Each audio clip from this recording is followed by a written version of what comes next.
let's talk about Train Dreams. Have you seen that one? Train Dreams. I did see Train Dreams. Yes. That was more drama, and I was expecting it to be a little slower, but I didn't know it was going to be that slow.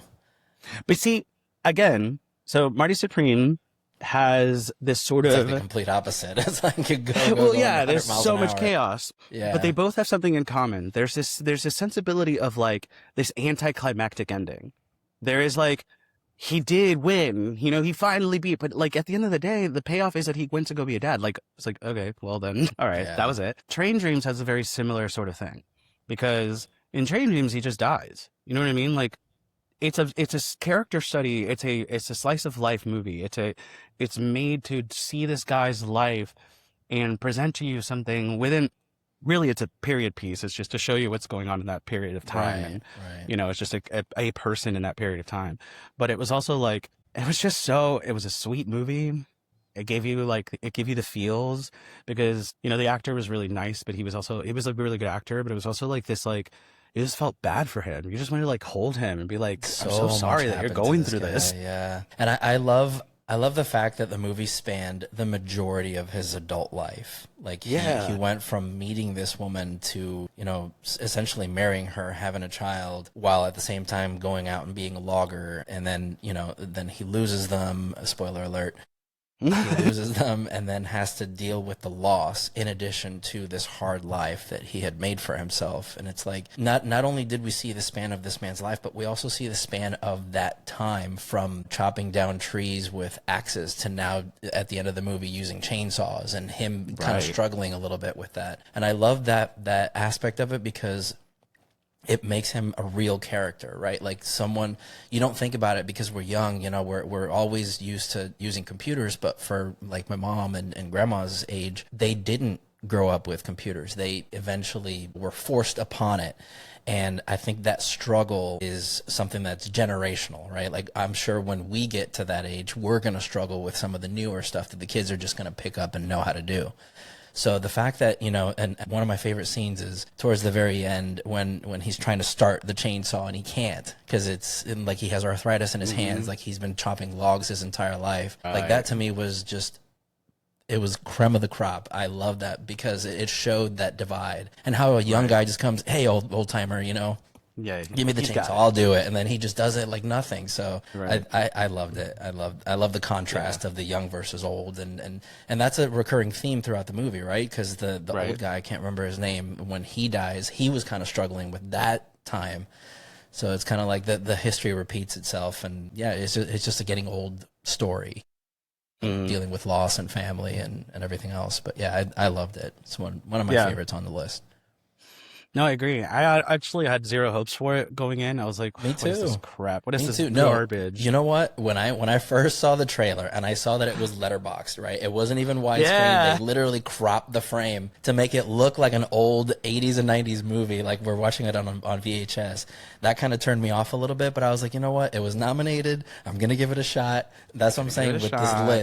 this list of nominees. It's like sometimes you need that to force you to watch something and just experience it for what it is. And yeah, Right. I loved it. I actually thought that was a good choice, is to letterbox it to make it feel like an old movie, like you're watching something classic, Right.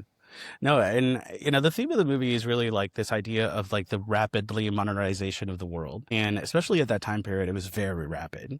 Very. And I think that it was very fascinating because the idea, and like you said, I thought that was really cool too. Like it was like you see the old person struggling, you see him being newer, then you see that person dying, and then you see another old person and he's getting older, and all of a sudden when he was older, he met the younger guy who, you know what I mean? Like it was like it was like coming back into Like a balance. passing Like of the torch, kind the of. passing Yeah. of the torch, yeah. Mhm. And I mean, honestly, this idea of this like bittersweet translation of like going from the old way to the new way to finally just, I guess, this idea of like retirement and being done. And, just, after he lost his family and like he just stopped working, it was like, what else is he going to do? And he met that young woman who ends up being like a surveyor of some sort of the land. And you see She's this a new widower technology. also. Yeah. Yeah.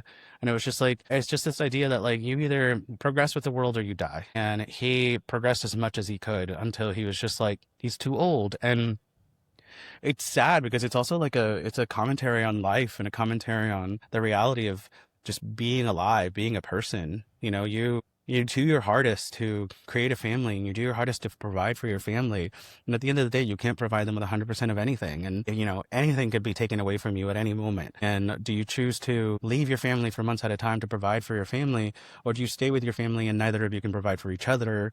And it's just like, it was all of this. It was all of this, like, it was like a very, like, it's very real. It was such a real movie. And I don't know. And it's funny in the trailer, they show you that moment when he's in the plane and you kind of think to I thought when I initially saw the trailer, I thought that was going to be like his daughter or his son or something in the train or in the In the plane. plane. But but it was just him like finding thrill and joy in such a small moment, such an incredible thing that was created. And he was like, what is this? And so he does it. And it was just like, and that was it. It was like enjoying the small moments, like understanding that like not everything has to be grandiose, not everything has to be, you know, perfect. It was just this moment that he could enjoy, before he died. And I don't know, Yeah, and it was what such I a, liked about what I liked about that scene too is that he surrendered control. Like he was in control his yes, entire life, and he yes. tried to hold on to that control so hard, and it just kept slipping away. But in that moment, he just surrendered himself. He's like, you know what? I'm just gonna enjoy the moment. This new technology that I've never seen before, that I wasn't even thinking about way back when I started chopping logs. That surrender in his face was just brilliant. I love that Mhm. final scene for sure.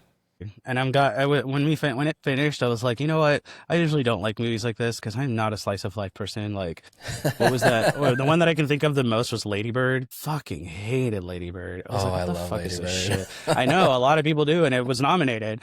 And I was like, I understand it, but I'm not. This is not my kind of movie. And Yeah. sometimes movies like that, like when they transcend somebody's like prejudice, I always find it fascinating. I always find it impressive, and not because it's impressive to me, but impressive to like the idea of like a person is resistant to a certain type of story.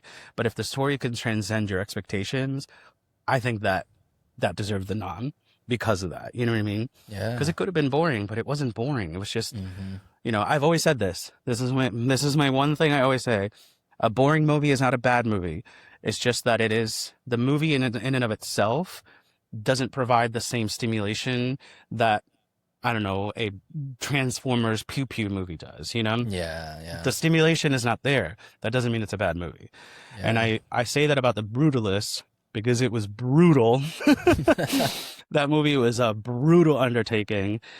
I didn't like it, but I saw what the massive scale of that movie, how the everything tied together.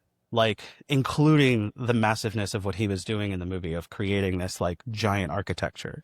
So the idea that the movie was like 4 hours long, I don't even remember how long it was. I was in the movie theater for, an entire day of my life. So they even had an intermission. I was like, what the A hell's going on part-time here? job. Is this movie Intermission, never going to end? really? Yeah, Oh my look, God. they had like a 15-minute intermission at some point. Like, I think it Get was like out of right before here. the last act. And it was just because it was that long. Oh my God. But yeah, like, and I was like, the movie was boring, but like, I don't think that made it bad. It was just like the storytelling required a certain level of, sit back and relax. And I Hmm. think Train Dreams did that in the way that there was still beats that were kind of, there were shocking moments. There were moments that you were like, wow, there were moments like, but most of it was like, you just sit back and relax and enjoy this movie. And I think that it did a good job at that. It did a good job of like making you feel good by Hmm. watching something that wasn't necessarily exciting. Yeah, no, it was a work of art, and I think the acting. I think that same movie with another actor wouldn't have worked. I No. think the actor not necessarily carried the movie, but I think he made that movie because of his acting. Like he understood the character, he understood what the plot and the story, what they were trying to convey, and the overarching plot line. Yeah, no, I think if it was any other actor, I think it would not even have been nominated, and it would just slip into oblivion. And I think also the fact that it had I wouldn't call it a gimmick, but the fact that it was letterbox, I think made it stand out for people because it had that something special other than just a movie about getting old. It had all of the right elements in the right spots to make it, so that people would watch it, and I'm glad people did because yeah, it's great. I loved it. Yeah. Joel Edgerton being the lead actor, known for things like Dark Matter, Obi-Wan Kenobi. I don't think I've ever seen much of him. I know I recognize his face. I'm sure I've seen him in a few things, Hmm. but like, yeah, I think it transcended that role really well, and I think it was really good.